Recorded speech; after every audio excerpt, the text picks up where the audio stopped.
Greetings, Gary here. This is the long YouTube version of dyslexia and how I deal with it. So first of all, we're talking about letters. There is wobble and rotation and autonomic displacement. In the basics, wobble literally is... Oh, look up. They do that.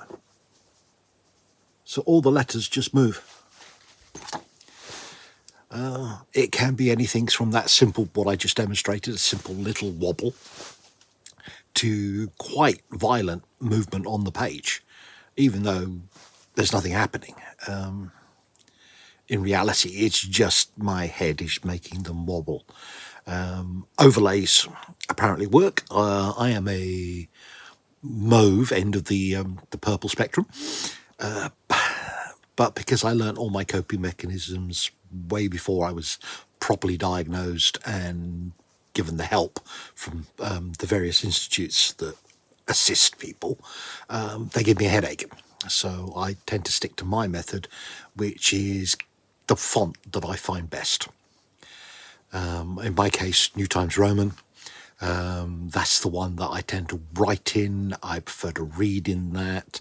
If people write in other ones, it takes me a little longer because I've got to cope for the actual wobbling on the screen. Rotation is simply a clockwise movement of the words. I usually get this in the peripheries. So the letters will just keep going round and round, and the different sizes will move at different speeds. It's very disorientating and very distracting. I have to ignore it because once I look at that word and I move to look at it, it stops moving and returns to either a wobble, a shimmy, or some other form. But you get them and they just keep going round and round. Yeah, it's mostly ignoring it and not getting distracted. And if you're hyper-focused or you suffer from any of the other neurodiverse conditions, having the movement at the side of your vision tends to make you twitch and move, and it looks like a nervous tick. Autonomic displacement and letter changing or letter replacement. This is whereby letters switch. They move on their own, and some of them will flip. So W's become M's, Q's become P's, N's, U's, B's, well, turn to D. It usually only happens in lowercase. Very rarely do I get it in upper, although a P becoming a lowercase B is not unheard of. It's concentration. Again, there is no real way of doing it other than if you're using a computer, the computer will automatically change things. The spell check system will correct it. I try to write down examples for the actual blog post, and the computer corrected every single one of them to the proper way, and I couldn't get the machine to accept that I wanted to spell the thing wrong. Letter switching usually happens with the letters in the middle of a word. So you'll get the first letter and the last letter, and they'll be perfectly fine, and then all the other letters in the middle will just jumble themselves up. It reminds me very much of the old Eric Morecambe piano sketch when he turns around to Andre Previn and goes, "I'm playing all the right notes, just not in particularly the right order." And that's how sometimes it can appear when I'm writing, because they're all spelled correctly. They're just not in the right order. I've got all the right letters. Modern computers do tend to adjust this. When it comes to writing by hand or on something that doesn't have a spell check, then I tend to write in capitals. I know it looks like I'm shouting if someone reads it, but it's there because I'm making a note and I need to be able to read it back.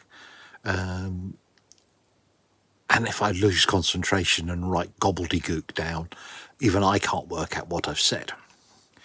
But then again, when it comes to some of it, when they put up those posts where it's like, if you can read this, you are a genius. No, if you can read this, you might be dyslexic and you're not actually seeing anything wrong. Also with those ones where you have the one of these letters is wrong. It's like, well, it's that one because I'm used to spotting incorrect letters. So it does have its advantages. But overall, modern technology gets rid of most of it. And if you handwrite, problem is reading books when you change a word and you've read it and it's like, why is that in there? It's just going back over. When I'm reading, I will take a little bit longer. I will go at a slower pace. So that's pretty much what it is with letters and words, the big ones. So there's wobble, rotation, and autonomic replacement.